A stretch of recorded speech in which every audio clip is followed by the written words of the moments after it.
communities require leadership to be there for them. The over 30 million people at various levels of social and economic progress. And so everybody, have their own needs and demands that leadership must create that environment for them to thrive. And for me, I think that's what this whole thing we are doing is all about. And it's not changed.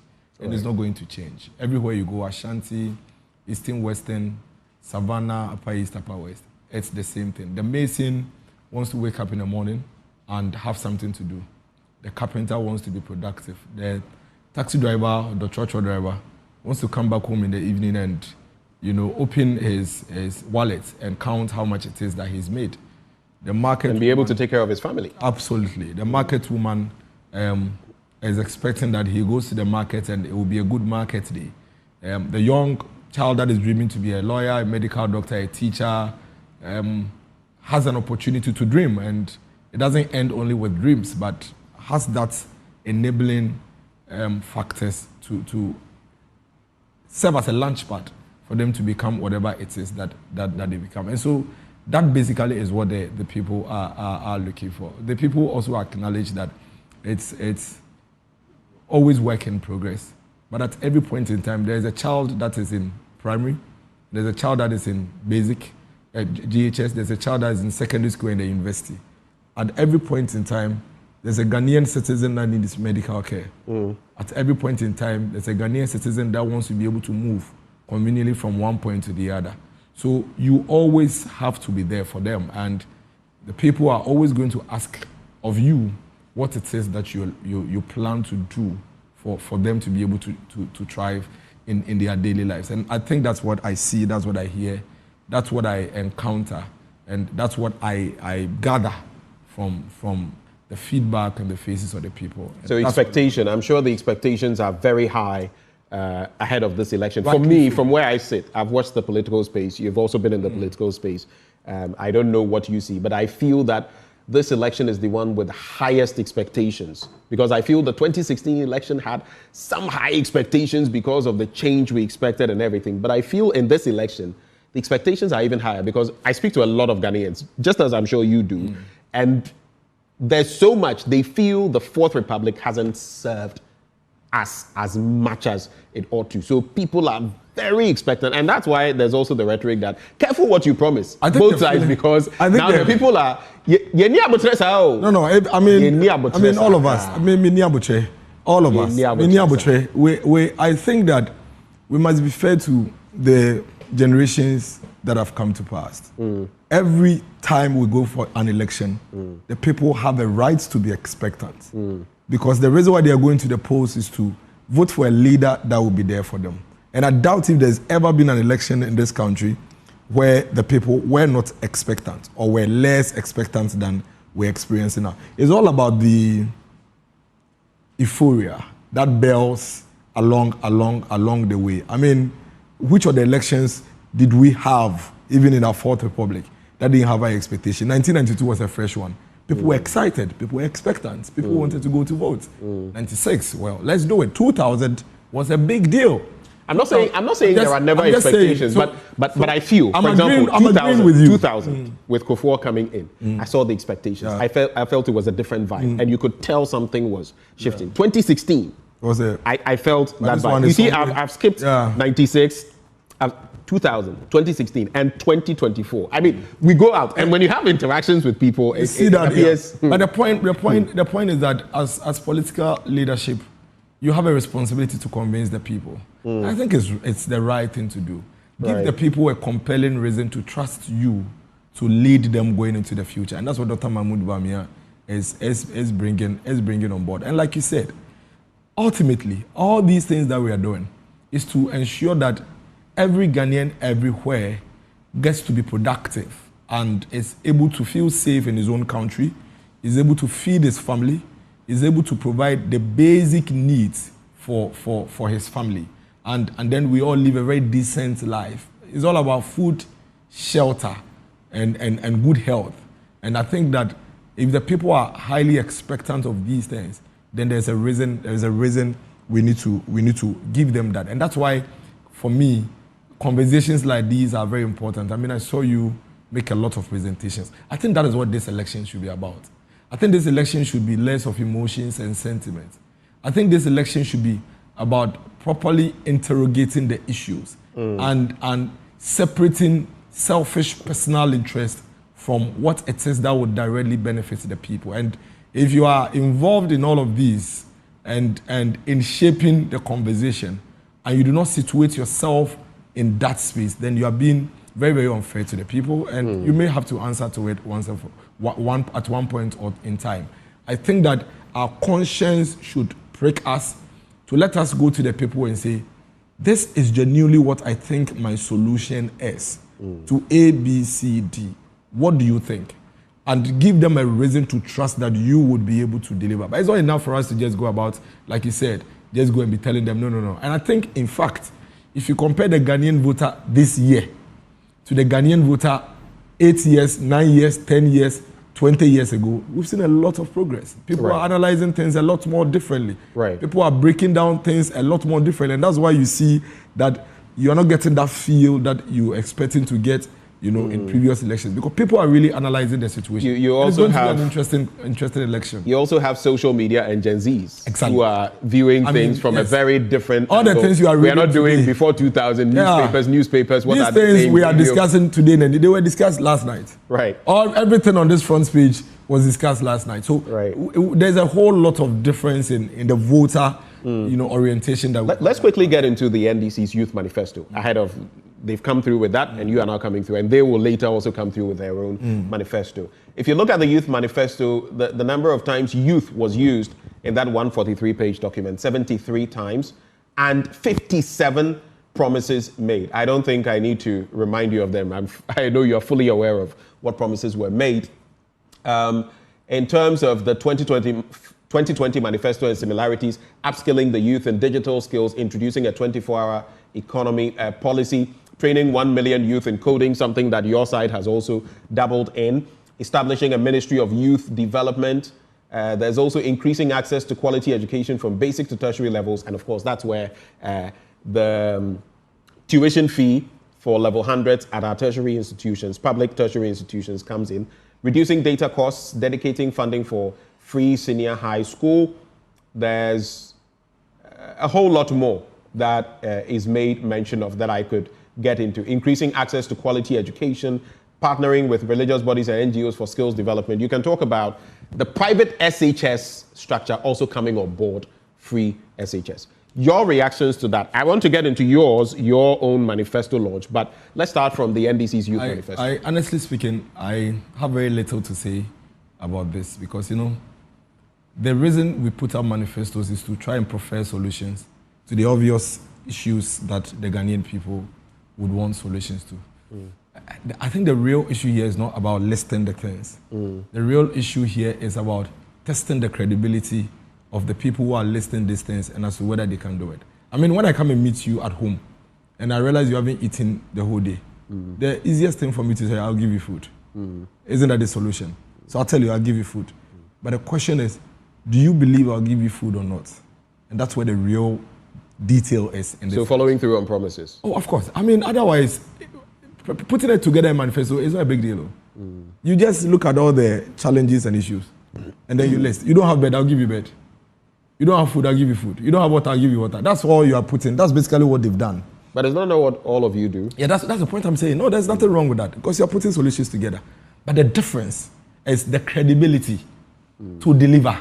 And the people would look at you and do a litmus test on you to check whether you are one that has ever had an opportunity to do these things and what did you do, how did you handle it, and whether they can trust that these things you are listing are things you can do. You pick the NDC's manifesto they put together in 2012, and you realize that they succeeded in implementing just about 23%. That's what they did, 23%. So if you bring me a manifesto in 2024 and you list 76 policies, I'm going to pick what you did when you came to me some time ago. And I gave you an opportunity to come and lead me and see whether the things you told me you would do, you actually did them. And then I'll pick your opponent and see what your opponent said they would do and see whether the things they said they would do, they did them. That is what the Ghanaian voter is going to use to take a decision. But I can tell you otherwise, that's why you always hear the political parties throw allegations at each other. You have stolen my idea, so because their challenges are the same. And the solutions to the challenges are the same. I want your quick take on this. Well, there's a comment that comes through. This person says, the compelling reasons they give for us to vote, and this came to me personally, so it's not on the compelling reasons they give for us to vote. I think you should, I want you to pay attention to this. The compelling reasons they give for us to vote should also be truthful. Yeah. And it should be about more than the basics of food and work and housing. Absolutely. We can't always be fighting for the base of Maslow's hierarchy of needs.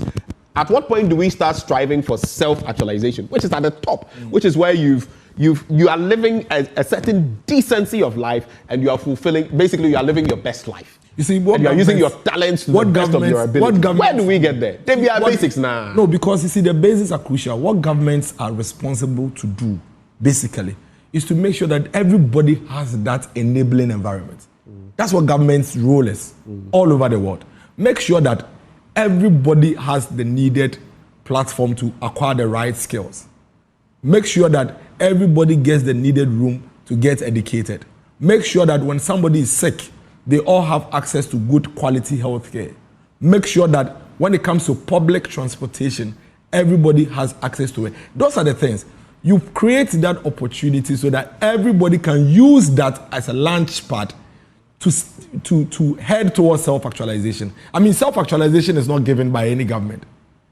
You would have to make sure that the enabling environment... And that's exactly what I was about to say. Nobody. Create the environment. Exactly. And allow people to make it possible. So if someone doesn't get there, you can say, this person decided... That is why... But if the environment is not That is why you can't run away from the basics. Because the basics is basically what the launch pad is. The basics, food, shelter, good health, access to... I think the point the person is making is that we've been at the basics for so long. But we are not... Government in... Tell me one country that has... This will be our eighth election. Tell me one country that has... Within this cycle. Tell me one government that has left there. The US is still campaigning on health insurance. The US is campaigning on accommodation, real estate. I think when you say those, you must look at it's like saying, oh, the US inflation is this. No, but it's always context. No, but you are telling me... No. You are telling me that... How many of them are in those situations? Asking you for and what is the quality of it? I'm asking for an example. Oh, you see, but I can always point you to the Scandinavian nations, which are always, when it comes to human development index, quality of life. It's the basics. It's the basics. It doesn't change. They are always high up. What do they use? No, it's the same thing. It's health, education, accommodation. Those are the things. How have they got to that level? But within what period? You see, I am with you. Don't make it look like we're debating. I am with you. I am saying that no government moves away from the basics. That is your job. So we shouldn't give them good roads, give them electricity, give them access to internet, give them access to food, give them good health, give them education. That is government's job. And those are the basics. So you have to make sure that you create these environments for your people to thrive. So I am 100% with you on that. But I am saying this, it's not enough for you to list 76 promises. Let me give you a quick example. You remember in 2008, in fact, in 2003, when the then MPP government President Kufuor decided to introduce health insurance to make it universally free for everybody in the country, the NDC opposed it. In fact, they boycotted Parliament. They called it all manner of names. They said we're not ready until health insurance was introduced. Then fast forward. But there had been proposals for that. Even in the NDC period. No, you know that? No, it's false. In fact, let me tell you, it is a Catholic. It is false. It is false. There had been proposals on that. It is false. What is false? There was. So are you talking about proposals or health insurance? I say proposals. No, I'm saying that there had been discussions. But if you propose, so hold on. Hold on. Wouldn't necessarily be that let's never do it or something of the sort. Of course, there would be concerns about. No. It was about let's not do it. It was about it. It is a fact. But the records are there. No. Are you going to? The facts are there. It's not about speculation. Go ahead. In the year 2003, when the National Health Insurance was being done, the NDC were emphatic.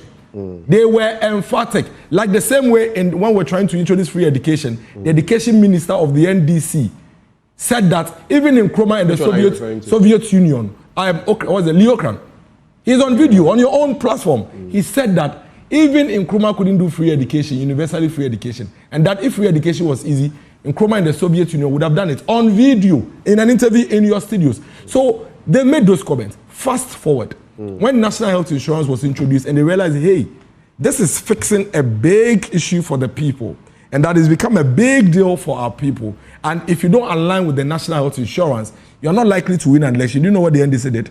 In 2008, 5 years later, they said, oh, you know what? The national health insurance that we boycotted, the national health insurance that we fought against, these people who brought it, they couldn't even do it well. And that, vote for us. When you vote for us, that health insurance that we said wasn't possible, we will bring one-time premium and that we can even implement it better than they did. This was the NDC. Then we voted for them. In fact, one of the reasons why the Ghanaian people voted for the NDC in the 2008 elections was because they promised a one-time premium for national health insurance. 8 years in office. 8 years in office, they didn't only not fulfill that promise, but they even almost collapsed the national health insurance to the extent that 1.5 million beneficiaries left the policy because it was non-functional. Now, it's the same game plan. Introduce free SHS. They fought against free SHS from its inception policy idealization point, 2008. When the MPP announced it, they said, oh, it's not possible. It cannot be done. Forget them. This is not something that is easy. Nkrumah would have done it. Everybody, they said they are not going to implement free SHS on the whimsical promises of a desperate politician. John Mahama said that if he has 2 billion, he will not put into free SHS. The aide to John Mahama, Felix Kwachofosu, said that it is a scam. It is nothing but a scam. Fifi Kwete said it is an all-lie-be-lie policy. This same group. Now, 8 years down the line, they sit down and realize that these guys brought universal access to health. They brought proper FQ under President Kufuor when he made capitation possible at the basic level. They have brought free senior high school, which has led to over 5.7 million Ghanaians, 5.7 million homes getting access to higher education. Now, the Ghanaian people are very interested in this.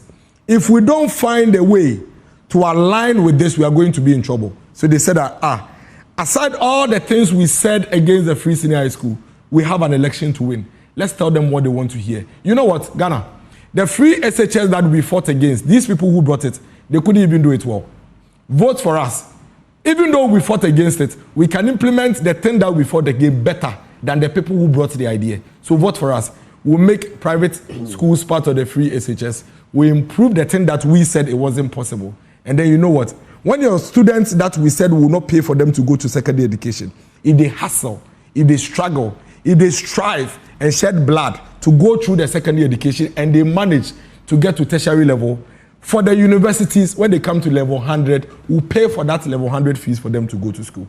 Forget about those who will go to the colleges of education. We'll cancel their college allowance because they don't matter. Forget about the nursing colleges. We'll cancel it because they don't matter. The polytechnics are not part of it. But for those who come to the university, we love them so much. So we'll the bottom line, hold on. We'll pay for their level 100 education. When they finish, whatever happens to them at level 200, it doesn't matter. The bottom line is that it is the same gameplay that the NDC played the entire country in 2008 with the national health insurance that they are doing now. They have noticed that education is crucial and it's at the heart of the Ghanaian populace. They have berated it. They have fought against it. In fact, at some point, they fought the beneficiaries of free SHS and the teachers. We could say by that it's a game that by calling them. No, we don't have such records. We don't have such records, and that is why this morning. No.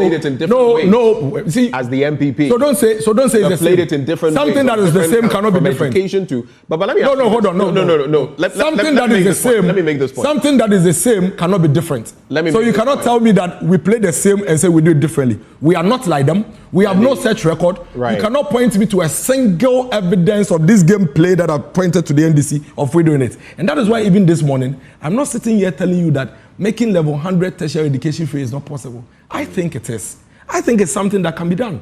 I think that if you've been able to pay for these children to go through secondary education, then if you are committed, like the MPP was committed, in give them free quality secondary education, then you can take them through tertiary, not just level 100 education, but even the entire tertiary education. And that is why, for us, we believe that at least, if not for anything at all, those who are in the colleges of education, the nursing colleges, should continuously benefit from the safety net, social safety net of having allowances to go through the education, whilst we work on the other aspects. So we believe in that. But the biggest point now is, do you think Ghanaians believe John Mahama and the NDC to do this based on their record they have in the past? Is a big no. Well, you asked me for one. We can talk about schools under trees and what the former, the vice president said. Do you know how many of those schools under trees we saw? But do you understand what we are saying? Was there anything about school under trees that we fought? Did the NDC say they are going to fix school under trees? I'm talking about promises made. No. That is not. So you see, don't change. That is not the argument. The argument is about a political party, NDC, saying that a policy is not possible, only for them to turn around and say, now the thing we said is not possible, we can do it. In any case, so it is not true. What you are saying is not correct. In any case, it's not about correct. No, but it's not correct. It's the fact. It's not correct. It is not about incorrect. What you are saying is not related to the scenario we are discussing. It's not correct. You may put it in that context, but, but it is correct that promises were made. Yeah, promises were made. So we can go through that. Of course. But we said we brought a manifesto that we've done 80%. Relax. So what you are saying is not true. Let me say this. That is not related to the point we are making.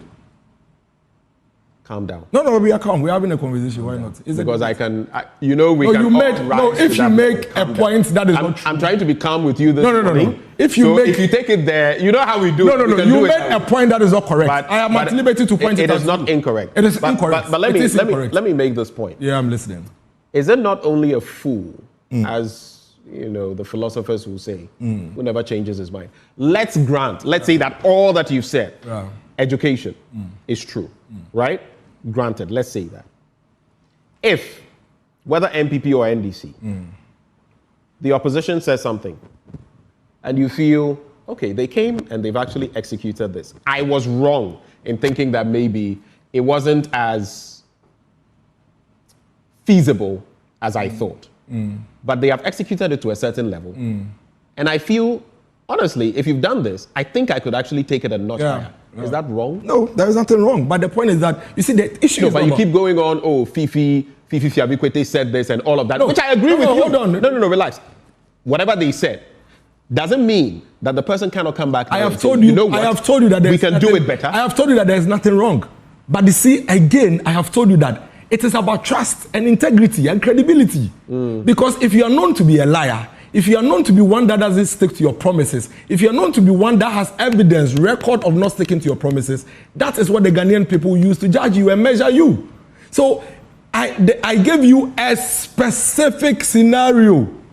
You see, you don't allow, there's a saying in Tree, you don't allow somebody to step on your balls twice. It's early morning, the children are in school. You know the way they say. You could have used gonads instead of. No, so that you know what I'm talking about. It's like we can't use those. So we've seen it before. Those terms. We've seen it before. So you see, it is all about making the promises. There's nothing wrong. And I have told you that I don't see any of the things in the NDC manifesto that cannot be done. Each of them are possible because we believe in possibilities. These are things that go to confront the challenges of the country. But the Ghanaian people do not trust them to deliver. Because in the past, trust you. Of course, because we have records. They trust the MPP. Why not? Why not? You look at the status of our economy. You look at 1D, 1F in this execution. You look at one village, one dam. The 1 million per constituency. So there's something called the execution of free SHS. Yes. Brilliant policy. I've always had my problems with part of it. So there's something that trust you. That is why you are going into an election. The reason why you go to better than the NDC. The reason why you go to the ballot is because you have to make a choice between one person and the other person in a human society. Right. So definitely, that's why I say our manifesto, we've done just about 80%. So there are 20% of our manifesto that we haven't been able to fulfill. You've done 80%? Yes. According to what survey? There is there, but go and look at it. I've given you the figure. According to what survey? We have run an analysis of our manifesto. You have it. You are a journalist. The MPP. Yeah. You have the manifesto. Run the analysis. That's exactly why I'm asking. No, run it. Yes, 80%. This is you. No. You are saying this. It's like looking at the performance tracker. Be fair. It's like looking at the performance tracker. You know how many problems we've found? Can I speak? How many? I allow you to speak a lot, so let me also speak. How many? I don't want to use the word, but how many inaccuracies we have found in the performance tracker? Let me ask you a specific question. If you haven't done it, you haven't done it. Have you run an analysis of implementation in this MPP's manifesto? What percentage did you get? Have I run what? An analysis of the implementation of the MPP's manifesto. What percentage did you get? I don't have a personal exactly. No, relax. But I have seen some of these surveys that do not have anything close to your 80%. Which one was that survey? Let me check it now for the viewers. I don't remember. Exactly. But I'm saying that there have been a number of approaches. Don't do this. Don't let us relax. But there have been a number of how would I say?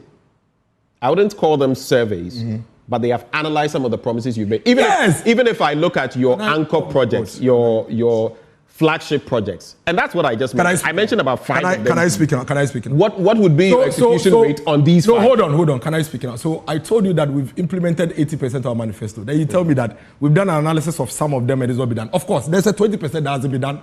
That's why I asked you a specific question. You challenge the 80%. But 20% that has not been done. No. I see. You challenge, so you don't have a figure and yet you are challenging the figure. It doesn't add up. Before I confront you and say that your analysis of a figure is wrong, I should have mine. So no worries, there is time. Take your time. Take the manifesto of the MPP. Take the manifesto of the NDC. Do the analysis. Come back. Show it like you have done here. Don't come and say it with your mouth. Tell me. Line by line. Tell me, Dennis. Hold on. What goes into the 20%? Why do you do this? The 20% that is left. Why do you do this? The 20% that is. Why do you do this? But you know we have a time. Right? Yes, but we don't have all the time. So you because I want us to get into. So you want to take all the time. Okay, you finish. When you're done, tell me the 20% now. What goes into the 20%? So you see, go and take it. Bring it to your screens. Line by line. They said they would do this. Have they done? They said they do it. Then when we finish, we calculate. So let's do a quick line by line. We can do the flagship. No. Let's do a quick. Why no? Bring the manifesto. Let's do a quick line by line on I'm the not going to let you to flee. 1 D1F, 1 village, 1 dam, 1 million per constituency. You're not helping the conversation. You see what you are doing is planting for food. What you are doing is one of the things that we usually do to our viewers. That amounts to misinformation and disinformation. What is misinformation about this? You cannot run 20%. I'm saying take it on these. Have you done it? Give me. Have you done it? You haven't. No, but you say you've done it, right? But so tell me. You say you've done it. So tell me. Can I speak? So listen. I am not one of those people that jumps around and do some of these things. You run an analysis on a set of data. You have 100 things. You say 80%. Would you let me speak? You say 80%. Yes, we have done 80%. On the 80%, the 20% you found that has not been done. I'm not even saying for example, mine. I'm saying what you have done. Hold on. Give me the 20% on these flagship programs. For example, what is left? So for example, listen. We have run a test on our manifesto to determine that there are 80% of the things that we said we have done that we've been able to do. There is a 20% that is outstanding that we haven't been able to entirely complete. I'll give you a quick one. Look at the macroeconomic indicators. When we came to office, one of our main objectives was to move our inflation to a single digit, which we succeeded in doing between 2017 and 2024. But today, it's around 20%, from 15% to 20%. Clearly, it means that we haven't been able to achieve that, have we? Look at our forex exchange, our foreign exchange, and the currency. Clearly, we haven't been able to do that, have we? So, if I tell you that we have done 80%, it is not up to you, who hasn't done any analysis, to come and tell me that is not true. Then you ask me to tell you how you arrived at your non-80%. It doesn't add up. You have to watch where you're going. No, but I'm merely saying, have you done it? Have you done it? Your purported survey. Have you done it? No, some things have been done on some sectors. Which one? Do you have some sectors have been done. Which one? I don't have the information here. I'm saying that some sectors. Isn't that some sectors part of the 20%, even if you identify something like that? Okay, so you've had your say. Let me talk. We've done analysis. Exactly, talk about that. In blunt thoughts, for example, I've used some data on, let's say, education, on different aspects. I don't have them immediately before me. I will not be one of those who will come and say something because I don't have the information here. But I'm saying that you claim you've conducted a survey. And that 80% is done. The 20% you should have a fair. But I've told you. So that you can complete. But I have just and I was putting you to your flagship program and you keep fleeing. But no, I've just told you. You said the 20% that we haven't done. I've just told you some of the 20%. So what are you talking about? How do you contend somebody's analysis when you don't have a contrary figure? So speculations. Throw it in the air and then we move on. That will not be allowed.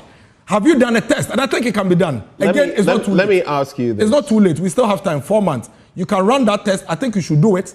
If the performance tracker if the performance tracker is what, because I believe the performance tracker then should be a key point to analyze what you've done and what you've not done, right? Yes, absolutely. And if that is the standard, so you agree that that gives us pure evidence. Why not?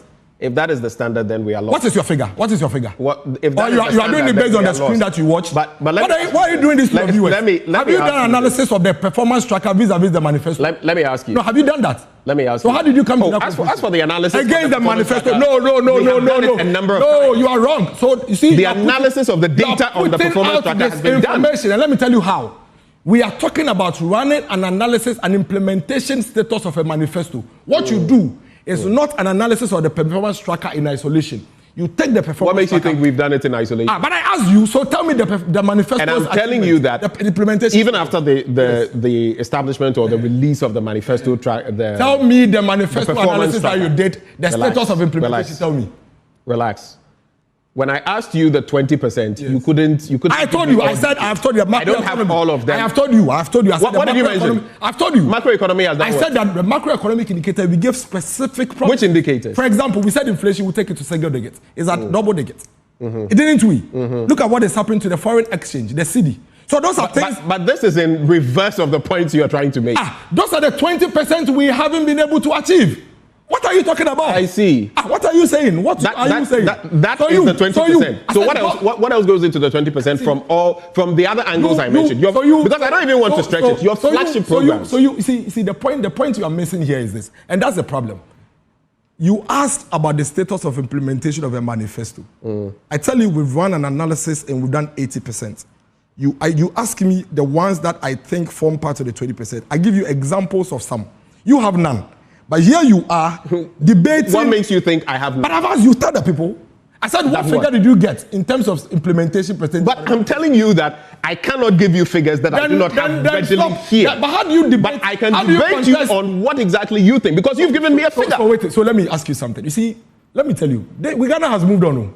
Moved on from what? If you ask me. Moved on from what? If you ask me. No, moved on from what? If I ask you to tell me what forms even 70% of what you think MPP hasn't been able to do, how are you going to establish that? By barely mentioning one or two things? I just gave you your 5 flagship programs. And you think that forms and that forms how much percentage? Tell me, that forms how much percentage? If I look at, for example, your promise, 1 million per constituency, were you able to fulfill that forms? Let's say we have. No. Let's say. Relax. No. Let's just say. Relax. Let's just say. Do you want to talk throughout the show? Let's just. Do you want to talk throughout the show? Ask me. $1 million per constituency. You were not able to fulfill it. Fulfill what?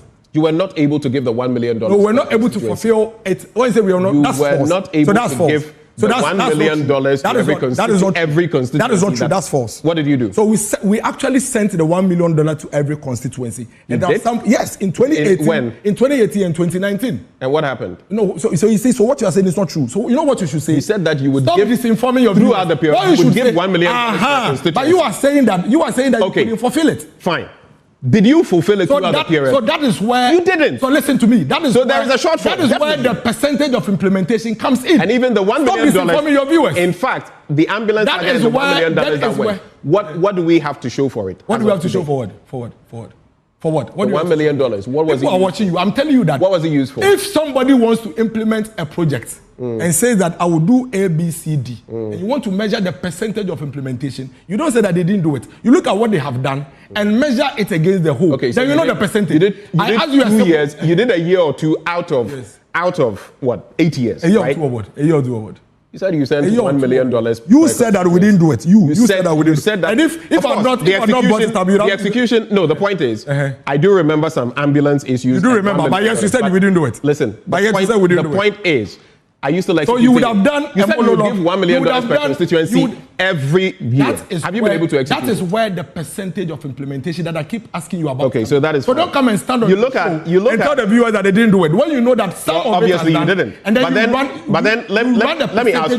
Let me take you to this. Take me. Now, if you go to planting for food and jobs, for example, and the food security you said you would create, even after Dr. Efri Akoto had left. Yeah. And now we have Dr. Brian Echampo. Have you achieved that? Achieve what? Food security, ensuring that we have enough on all fronts. We've made progress. Do you know how much import of rice that we have cut over the period? And we are producing it locally. I do know that. Exactly. It's about what, 30-something%. But at the same time, our consumption has increased. So again, there is a percentage of success. And that is why I keep bringing. But no one has anyone said here that in all of these areas there is no success at all. I will not allow you. Has anyone said that? I will not allow you to run away from the issue. No. But have I said that there is no success on any front at all? The fundamental debate here is that it is your 80% I'm questioning. Of course. Not that there is no success at all. Of course, it is 80. So how are you arriving? What is your figure? What? And immediately 80 is mentioned. It means that there's a certain percentage that hasn't been done. Because it is not 100%. So what is your figure? So you've really made us waste 10 minutes debating something that you have nothing to show for. Waste. Yes, debating something that you have nothing to. According to your logic. But these are the probing questions we have to ask on the very thing. No. You're telling me you have 80%. Yes. You're telling me that you sit an exam, you claim you have scored 80%, and you don't know which questions you actually messed up on. You see, you got the wrong, problem you have, and actually the problem you're having is that the problem you're having is that is that what you're telling me? You see, the problem you're having is that you are struggling so much to make the point you made, which is you are human. Obviously, wrong, look good. I told you that. It's not a problem. I'm saying asked me to give you scored 80%. 20%. There must be some questions you got wrong. Bro, you are wrong. You can't tell me. I told you, but I mentioned that you mentioned that macroeconomic indicators and inflation has gone up. Is that not part? I was tagging you. Fine, it is part of it. So what are you talking about? Why you let us waste time to five? Okay, you are right. Let's move on. You are right. Five of your flagship. You are right. Let's move on. And you can't even. You are right. Let's move on. You are right. Let's move on. It is wrong for you to continuously be fixated on a falsehood simply because you want to be proven right. So you are right. I tell you about analysis of a manifesto we have done. Shouting is dependent on how you want to call it. At it. I tell you about analysis of a manifesto we have done. You haven't done any. You contest the figure. And I ask you, what is your figure? You don't have it. And you are picking on things. You are speculating. You can take it that way, that we've never done you are right. Let's move assessment. On. You are right. Let's move on. But you said you haven't done it. But let me ask you then. Yes. Moving on to this Sunday and your manifesto that you are coming up with. What can be expected in there? And how will it make the ordinary Ghanaian better? This manifesto is heavy on jobs. Heavy on what? Jobs and business. Jobs and business. Yes, basically, that is what it is. Now I'm itching to hear this one. Can you let me speak? Oh. Why? Because I said I'm itching to hear it. You're interrupting me too much. I think that the MPP really believes that over the past years, not just with the Akufo-Addo government, but even in the Akufo government, been very heavy on social safety nets. In fact, most of the social safety programs you can think of are programs that are introduced by the MPP government.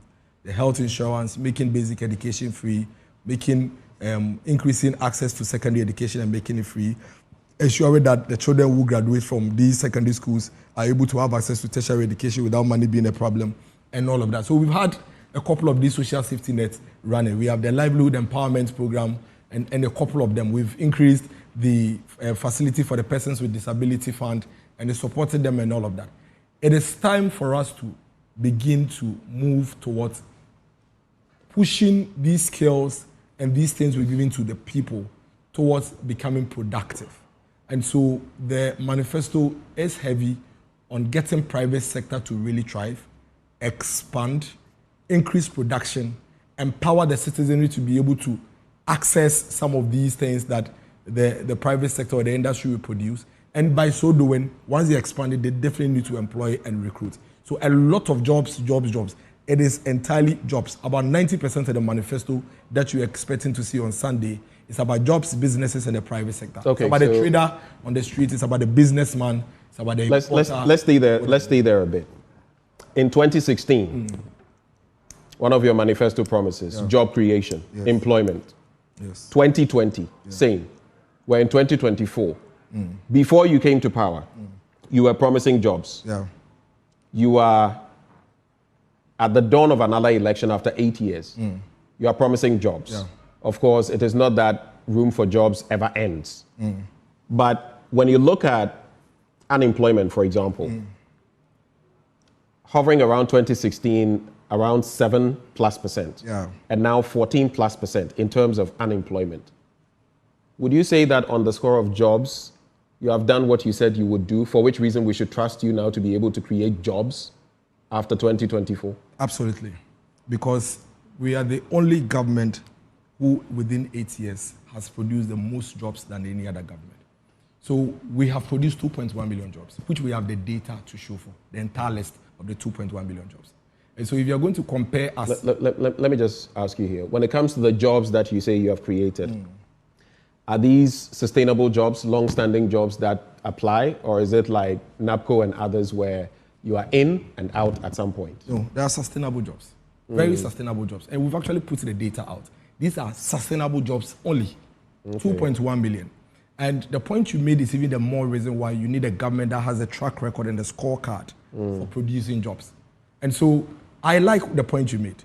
as we are going into the polls, you are voting for John Mahama, His Excellency, or voting for Dr. Mahmoud Bawumia, His Excellency. Vote for the one that has a record of producing jobs. Look at the number of teaming jobs that have been employed.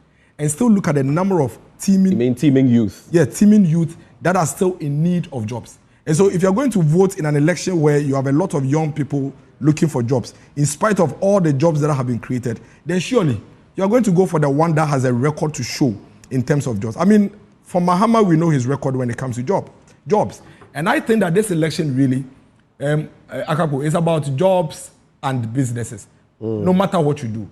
Because the woman at home is expecting his 35, 25, 26-year-old son to be out there working and bringing something home. And that is not going to change. The father out there is looking for their young girls to be out there looking for jobs and bringing it back. That is not going to change. And so as you go to the polls, ask yourself, what were the jobs that John Mahama created? They put it out there. It's in parliament. It's public. They said they created about 600 or so thousand jobs. That is out there. Nana Dankwa Akufo-Addo, Dr. Mahmoud Bawumia's government has created 2.1 million jobs. So if it's about jobs, the record is there. There's no debate about that. There's no contention about that. It's not about opinions. It's about who has a record to create jobs. And if even after creating 2.1 million jobs, we have a lot more young people who are ready and willing to work, then it tells you that we need to do more. And that is why we are saying that we are going to scale up even more in terms of what we've done in the past 8 years to ensure that the teeming young people who are yet, because you see, in job creation... How are you going to do it? Yeah, because in job creation, it's a value chain. Because of time. We have about 5 minutes. How are you going to do it? The job creation is a whole value chain. You need to first of all make sure that they are skilled. You give them the right skills. Right. So currently we have about 11 automobile companies in Ghana, actually assembling vehicles in Ghana. And these automobile companies, they need to employ. But are young people ready? And that is why we've invested so much in TVET, modernizing it and making sure that these young people are able to get out and get into these automobiles. Those 11 that you mentioned and the automobile industry, do you have any idea how many young people, for example, they would need to facilitate their work? Oh, yes. I mean, the last time I checked, within that sector alone, they're looking to close to about 13 to 14,000 young people that needs to be working there. And you know, when it comes to these setups, they scale up as they move along. And we need to be ready to fill that space. Because if we don't, other people are going to fill it. About 1 million plus jobs are going to be created in the digital space. No doubt about that. Because now the enabling environment is created. The coders and others. I mean, of course. I see. When you go to India, there are millions of Indian young people who are working for European and Asian companies. That is trite knowledge. India exactly. Its economy exactly. So that is where we're striving to get to. But you know what India has done over the decades to get to that point, which is why they even have so many CEOs. That is the main reason why. That is the main reason why when you hear a political leader like John Mahama tell you that giving tablets to children is a vote buying gimmick, you should hoot at him, because India ensured that the KG child, the class 1 child, at least you let her be holding it and playing with it and doing nothing and get confident with it. We have done it. We have started it. We are working on it. Today, if you go to Accra... Regardless of what it costs, right? Of course, because that is the investment we have to make. Did you say regardless of what it costs? And you're saying yes. Yes, you have to spend and invest in it. Well, that buying a tablet that supposedly maybe should cost a certain amount is costing many times that. It makes sense for you? Whatever it is that cost to ensure that the Ghanaian child gets tablets. The Ghanaian child gets tablet. Because I don't know what you are talking about. I don't know where you got your invoices. I'm sure you will not know. No, did you get the invoices from anywhere? Or one of your speculations? You wouldn't know. It's one of your speculations, or you got the invoices? What speculations? We've done a lot of deliberations on this. Don't let us digress. I'm sure you know exactly. I don't know. It's one of your speculations. In India, they invested in these young people without thinking that when you live in a village, you cannot have a tablet, or when you live in the city center, or you must be an affluent before you get a tablet. And that's why we have started. That is why today you go to Dome Kwabeja, and we are introducing KGs. So that's how you are creating jobs. KGs that are using tablet and smart boards in their classroom. So the 1 million jobs will be created. Dr. Mahmoud Bawumia has already indicated about how he's bringing private sector into the delivery of public infrastructure.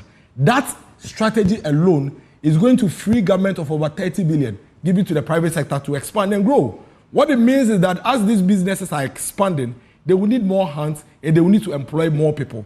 Don't forget, one of the only ways these people would have expansion and do more is when the Ghanaian people are consuming. So he says that let's create an environment where the Ghanaian people will have the ability to afford these things and consume. So these businesses can employ more and do more. And so he says, can we begin to, looking at all the things we've achieved and in our digital space, introduce a credit scoring system so that you don't need cash and carry all the time to be able to access the basic things you need. So you can go and buy your TV, right. You can go and buy your mattress, Dennis, you can go and buy your sofa. Thank you on that point. A lot more people can access these things, right. And the businesses will have a reason to. I'm sure the Ghanaian population, as they go and vote, they will determine, like you said, what is truth and what is fiction. And whether, in fact, you can do what you claim you're doing on the back of your track record. And we're actually saying creating jobs. We're actually saying that they should use let that me just say this though. On the back about, even as we approach election 2024, some of the commentary, and I'm going to Brian Achampong and Malik Basintale and everything in between.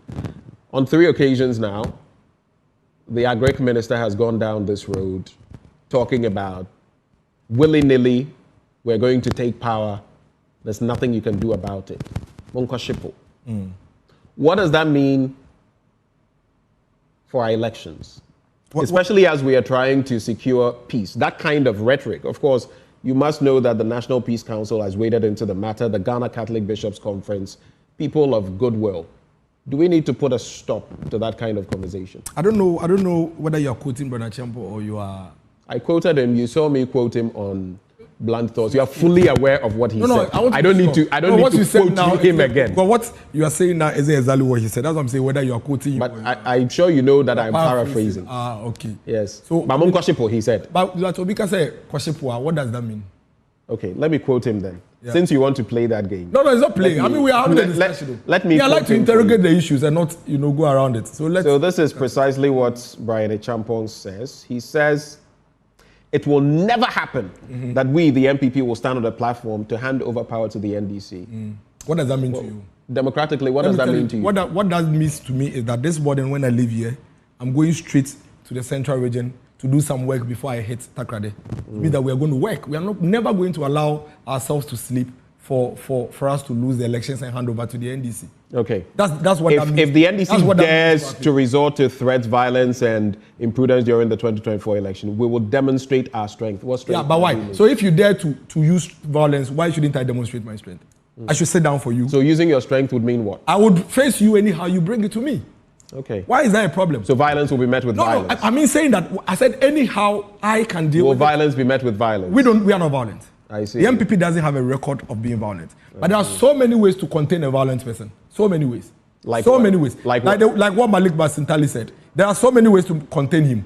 And West, like Malik Basintale, the things he said, based on his own understanding of what Brian Achampong said, is what is dangerous. Because Brian Achampong never used any way of banning anywhere of saying that he's going to destroy anybody's hotel. And if you can bend the sea, you should do it. Nobody will be bothered about that. But you are bending somebody's hotel, or you won't read what Malik said. The point I'm making here is that what Brian Achampong said, there was not a single element of violence from Brian Achampong. He said, don't dare to use violence. Why are you not interrogating that and saying, who is it that intends to use violence? And tell the other person, we beg you, don't use violence. The wording he is using. What wording? And including what Malik also says.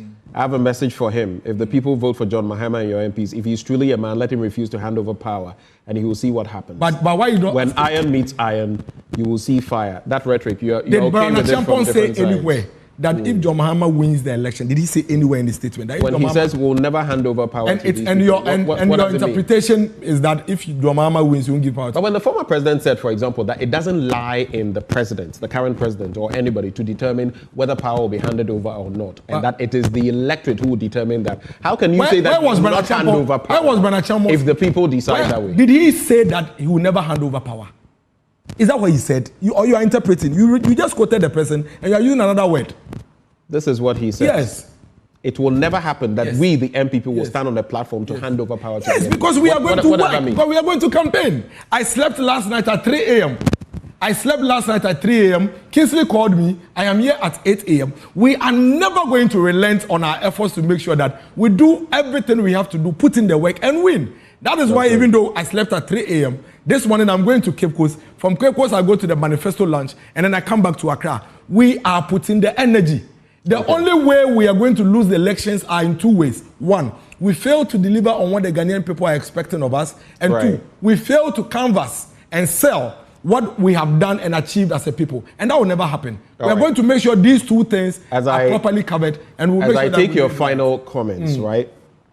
I just wanted to refer you to this article from the 26th of April 2000.